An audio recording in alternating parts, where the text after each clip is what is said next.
This is a video in which a person who is not a graphics engineer, me, tries to explain what three graphics engineers who are incredibly clever, they said at their CitizenCon panel. We're talking the Gen12 and Vulkan panel. It was so complicated, so mind-blowing, but there was some really good stuff in there. And thank you to everybody at CIG working on this stuff. It's crucial to game performance.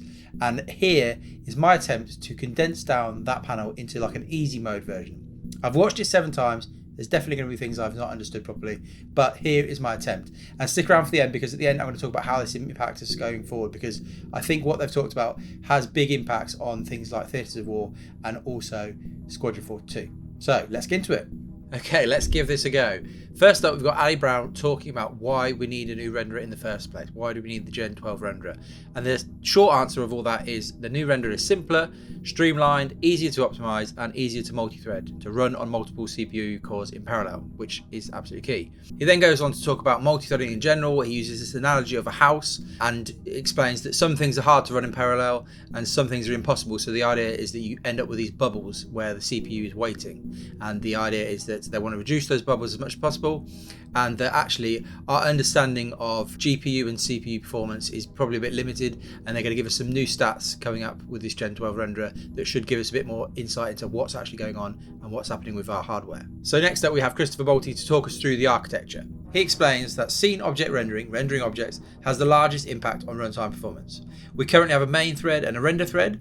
The main thread takes care of the game simulation and figures out what objects should be drawn for each frame, and then the render thread takes all of those objects and translates them for the GPU so it can render them on the screen. So there's 2 issues with the current setup, the renderer as it is right now. Rendering code won't scale across multiple CPU cores. So as you keep adding objects to render, eventually you run into performance issues as it's being run on one CPU core / thread. And that's why we see single thread performance being so key at the moment in Star Citizen. The second issue with the current setup and the current renderer is that we've got bad load balancing as the main thread and the render thread wait for each other. And so the aim for Gen12 render is to remove those waits and to allow every operation to use all CPU cores. There'll still be a limit to the amount of objects that you can render when using all CPU cores, but it will be a higher limit. So my suspicion will be the faster the CPU, the more cores you have, potentially will become more important. You'll still get varying performance, but that is something I'm looking forward to testing when all of this comes online. There is already a level of parallelization on the main thread, the batch worker job system, which has been in development and we've talked about in monthly reports and things like that for a long time, and that works over all CPU cores. But our first implementation phase for the render thread will be to move render thread code to parallel execution, move it to the batch worker system, and that's what this slide attempts to show. You'll have to work that one out for yourself because it is a complicated slide. When they get this work done, there should actually be some performance benefits because there's less thread being run on the render thread, and so where in game you are bound by the render thread, in theory performance should be slightly better, but they don't give any details and we'll just have to see and do a lot of testing on that when it happens. Phase 2 of all this is to move to Vulkan, so to move the GPU driver code to parallel execution. So again using the batch worker system and to remove the render thread entirely. Once all this work is done, the renderer should be able to process a way higher number of visible objects at a lower impact on the frame time and make better use of the available CPU resources with less idle time. So all in all, it should be much better.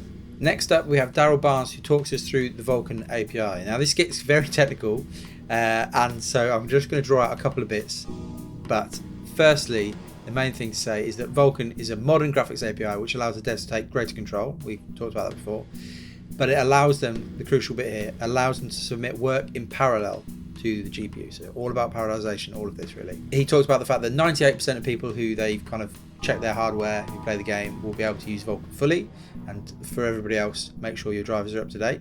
So in theory, this should be a pretty smooth transition when they move across to Vulkan. It's quite technical. We're talking about compilers, shaders, all sorts of things. He then goes on to talk about VRAM and how that's going to be managed by the devs themselves using Vulkan, and that should result in better performance. We're also going to get some graphics options which will allow us to manage our VRAM usage ourselves. So then Ali Brown gives us an update of where they're at, and effectively the architecture is in place and they're now using a hybrid rendering approach. So you're using elements of the old renderer and of the new Gen12 renderer, and that allows them to transition across to the new system kind of piece by piece. So the post effects, lighting effects, fog, they've all been converted over and they're enabled by default in 3.15. So we'll definitely be doing some testing to see if there's been some performance improvements in 3.15.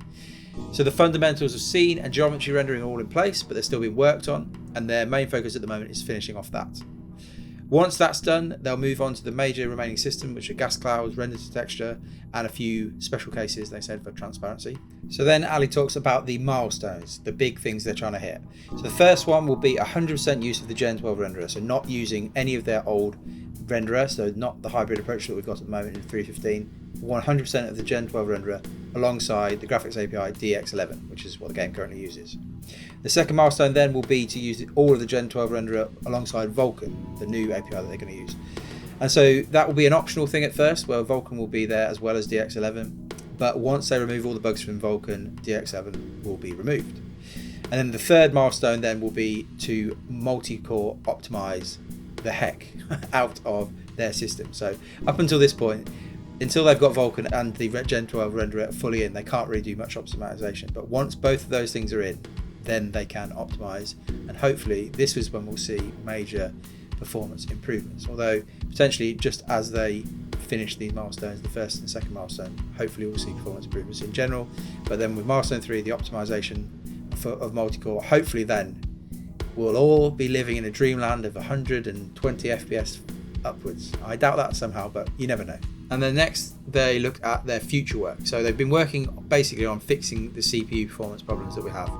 After they've done that, they want to look at GPU performance. So as we've looked at on this channel before, looking at things like FSR and DLSS, those are the things they mentioned, looking at getting some GPU gains as well as async compute and variable rate shading. But hopefully those things won't take too long, because the things they then want to work on are more exciting visual features. So they talk about mesh shading, privilege shading for procedural geometry, and then the big one, ray tracing. So they are going to go for it, which has been an interesting topic, whether that's feature creep, but I'm not shocked that they're going to do it.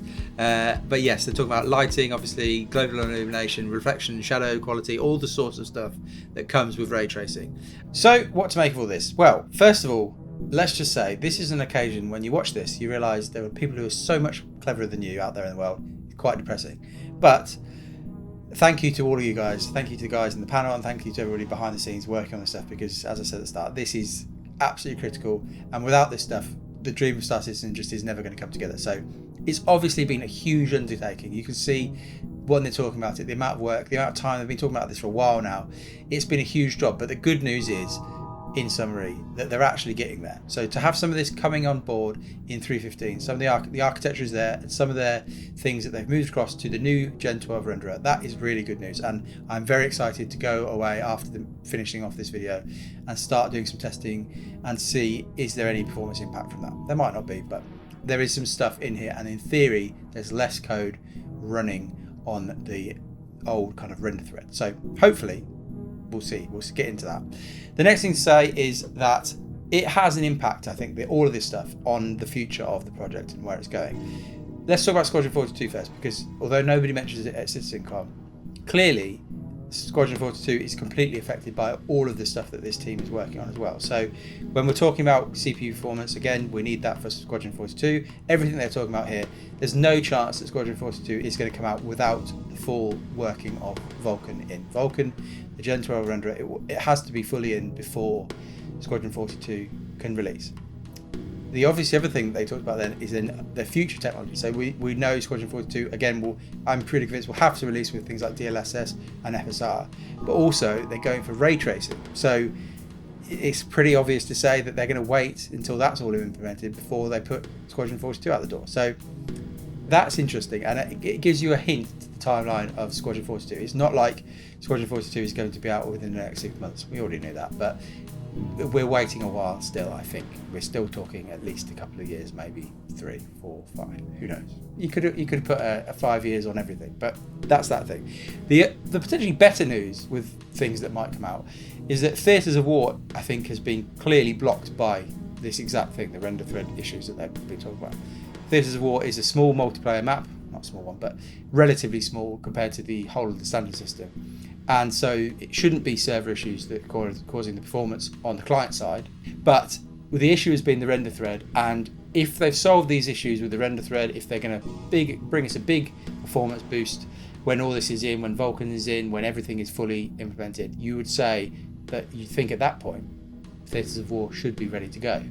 But anyway, if you like this more technical look at Star Citizen, this is probably the most technical video I've done. But if you like this sort of stuff, subscribe. I'm planning to do a big test of Alder Lake, the new CPUs from Intel when they come out, and basically the plan of this channel going forward is just to test as much hardware as possible and to explore this sort of stuff as well, understanding why performance in Star Citizen is as it is. So subscribe, like this video if you liked it, and you can even now, if you're a crazy person who's very generous, you can even join the channel, become a member, and give me money every month. If you're very kind, you can do that. Thank you very much. I'll see you soon. Bye.